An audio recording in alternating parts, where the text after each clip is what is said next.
I'm Alex Perez. I'm Mike Morales. And you're watching Sipping Off the Cuff on TequilaAficionado.com. Tonight we have a stablemate to Rancho Nuevo. Rancho Alegre. Oh, no. No, Rancho Nuevo. And this is the from the same importer. This is called Casa de Reynoso. And again, no POS on this, but I can tell you that it's got a nice presentation. If you look at the knob, this is generally you see these knobs on quartz, but this is a screw top. Yeah, it's actually, when I opened it, I was surprised that it's got no cork on it. Yeah, there's no cork. So again, it is from the area of San Jose del Gracia. So it's the same hometown as one of our favorites, Don Pilar, Tequila. So it comes from a good area in the Highlands. And tonight we've got their reposado. It only comes in reposado. Again, there's no blanco, there's no añejo. It's NOM 1545. 1545. So these have been pre-poured in our handy dandy glasses. We're using our tools, Riedel glassware. And it's very light in color. It's very similar to its stablemate in color. They're not very dark at all, which is, I guess, it could be a good thing or a bad thing. You know, they obviously don't want to lose the agave characteristics by aging them in the barrels. It's got a light, real light copper, or dark straw, if you will. It's got some nice legs and tiers.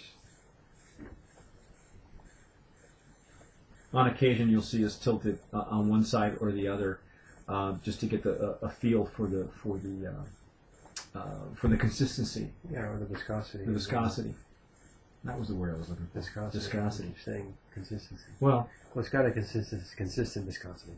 Okay. Welcome to semantics. No, actually, smell it.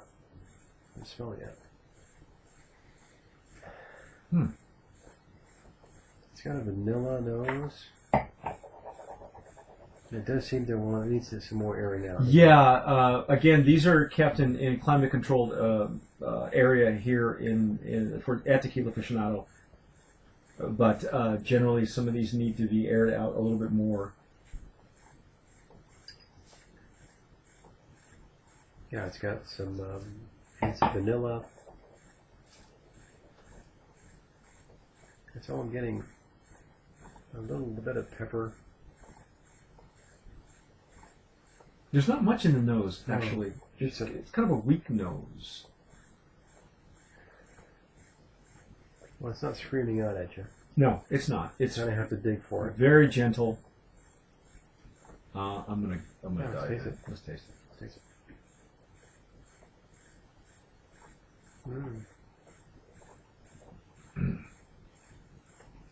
Smooth coming in. Mm-hmm. It's got some spiciness right in the middle there. It's very pleasant.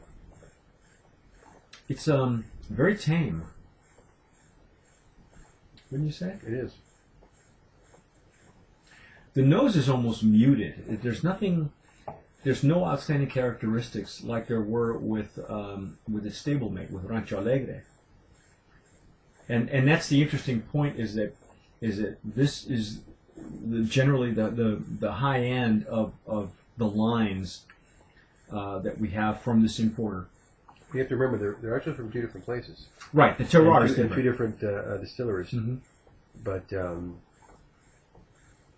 I would say this is their higher end. And I like it. It's I'm kind of torn because it's I'm expecting more, but it's just really tame. It's tame. It's I guess it is what it is. It's just a light reposado for me.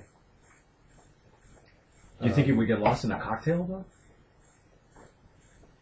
Well, I don't necessarily make. The only time I'll make a cocktail or margarita with reposado is when I run out of blanco. It's very rare for it to happen. So this would be even though I do experiment with some cocktails, but I don't think I don't know if it would shine through. To be honest with you, I think I'm even getting a little bit of citrus, but I think it's more of a sipping reposado. But for your palate, you like it? I like it. And I can get this. I do get the citrus that you're talking about.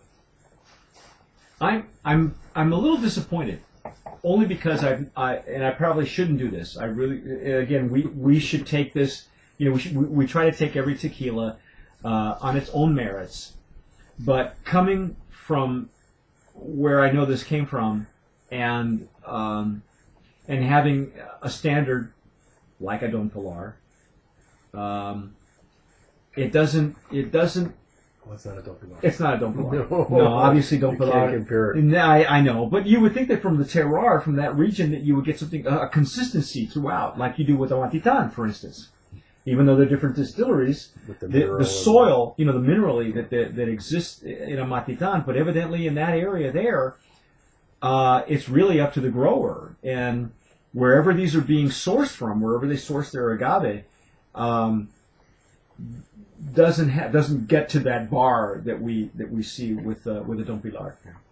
And also knowing what I know about this brand being the high end and the other one being the well, it's unusual that your well tastes better than your high end. It doesn't make any sense to me, but it's not my brand. Yeah, well, so. It's a style. It's okay. A style that they've come up with, and okay. I think some will like it, and some will like it better. It's opening up a lot more citrus. Yeah, for me. I do get a lot of the citrus now. Yeah. I guess it's a like I mentioned before, it's a light reposado. Mm-hmm.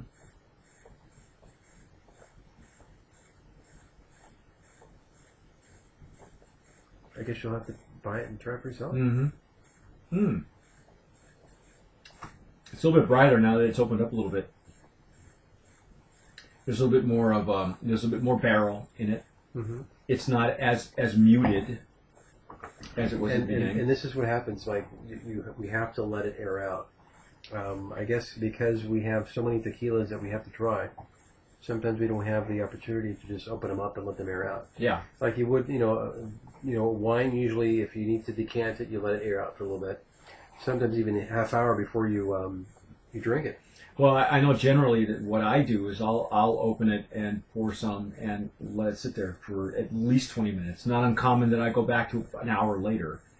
Lately, we've been using an aerator as well, and you may have seen that podcast a little bit earlier on Tequila Aficionado. We're using, on occasion, we're using an aerator. Might not be a bad idea, although, again, like you said, you got to be careful because an aerator, when you're armed with this and an aerator, you get the whole other effect. It can either enhance it or it can really bring out the flaws. Yeah, it could bring out the flaws. I think it's tame. It's not screaming at me, but I think it's a worthy to look at and sip. Maybe some of you might want to experiment with it in a cocktail. Tell us. Let us know. Send us an email at tequilaaficionado.com. But in the meantime, I'm Mike Morales. I'm Alex Perez, and you're watching Sipping Off the Cuff on tequilaaficionado.com. Thanks for watching. Sip wisely.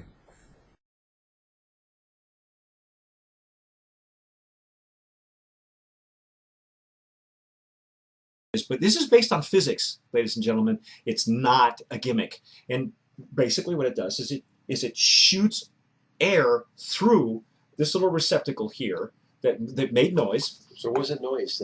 It's just oxygen going through. It's just letting it through. There's if you look, so the weight of the liquid is being forced through the. But it's the lever. There's a lever that goes up as opposed to down. See, and that going up forces it to be oxygenated. So now you have an instantly opened up, aerated sample of tequila. The Venturi just opened it up.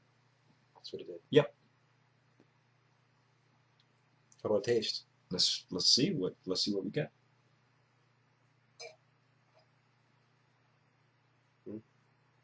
Mm. That's amazing. Is this the same booze? That's very different on the palate. It's very different.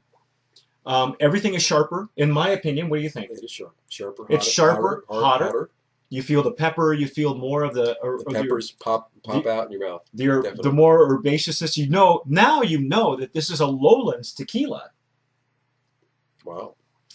In my opinion, without the aerator, the flavors were muted. The bouquet was there's what the aerator does for me, if I can term it as anything, it takes the static out of. It clarifies your radio station, all right? It takes the static out of your cable television. It's way sharper. It's the difference between shooting in film and shooting in HD. We're tasting in HD, ladies and gentlemen. I think we're watching us in HD. We're watching us, and now you're tasting it. If you could get any closer, you'd be able to smell it. So give it a try. Venturi aerators.